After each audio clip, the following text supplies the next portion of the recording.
দ্রুতই দেশে ফিরছেন বিএনপি ভারপ্রাপ্ত চেয়ারম্যান তারেক রহমান। চলছে প্রস্তুতি। নির্বাচনের সম্ভাব্য রোডম্যাপ ঘোষণার পর এই জল্পনার পালে হাওয়া দিচ্ছে নতুন করে। যুক্তরাজ্য বিএনপির সিনিয়র নেতারাও বলছেন, বর্তমান রাজনৈতিক অস্থিরতা নিরসনে তারেক রহমানের দেশে ফেরা এখন সময়ের দাবি। লন্ডন প্রতিনিধি শাহেদ শফিকের রিপোর্ট, জানাচ্ছেন দীপু শিকদার। এলএমই সার্টিফাইড বিশ্বসেরা কপারে তৈরি ওয়ালটন কেবলস, যা আপনার স্থাপনাকে রাখবে সব সময় নিরাপদ।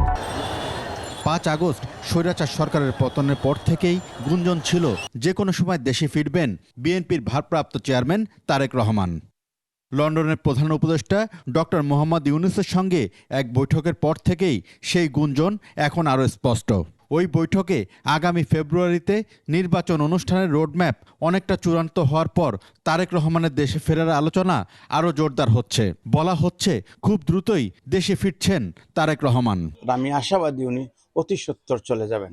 যদি তারা সব দেশে না যান, এই দেশ কন্ট্রোল কেউ করতে পারবে না। আমি আশাবাদী বর্তমান ডক্টর ইউনূস সরকার এটা দ্রুত এটা নির্বাচন দিয়ে দিলেই আমাদের সব সমাধান হয়ে যাবে। যুক্তরাজ্য বিএনপির সিনিয়র নেতারা বলছেন, দলীয় নেতৃত্ব ও কর্মীদের মনোবল ধরে রাখতে তারেক রহমানের উপস্থিতি জরুরি।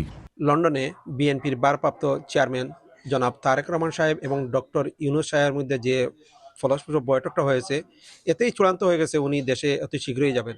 রাজনৈতিক বিশ্লেষকরা বলছেন, এক দশকের বেশি সময় পর তারেক রহমানের দেশে প্রত্যাবর্তন হলে তা দেশের রাজনীতিতে নতুন মোড় আনবে।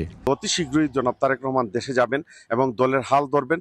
একটি অবাধ সুষ্ঠু নির্বাচনের মাধ্যমে বাংলাদেশকে একটি সুন্দর বাংলাদেশ সাজানোর স্বপ্ন দেখছেন, এটা বাস্তবিত হবে। ওনার ফিরে যাওয়ার মাধ্যমে গণতন্ত্র পুনরুদ্ধার হবে এবং বাংলাদেশের মানুষ তাদের হারানো গণতন্ত্র ফিরে পাবে। তারা বলছেন, সকল প্রতিবন্ধকতা মোকাবেলা করেই তারেক রহমান ফিরবেন খুব শীঘ্রই। এই মুহূর্তে উনি দেশে আসছেন না, তার অন্যতম প্রধান কারণ হতে পারে যে একটা নিরাপত্তা ইস্যু।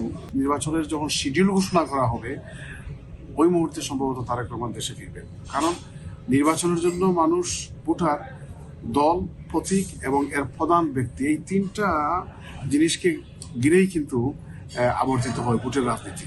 তারেক রহমানের দেশে ফেরা শুধু একটি রাজনৈতিক ঘটনার চেয়েও বড় কিছু হয়ে উঠতে পারে। এখন অপেক্ষা সেই বহুল আলোচিত মুহূর্তের। দীপু শিকদার, ২১ টেলিভিশন।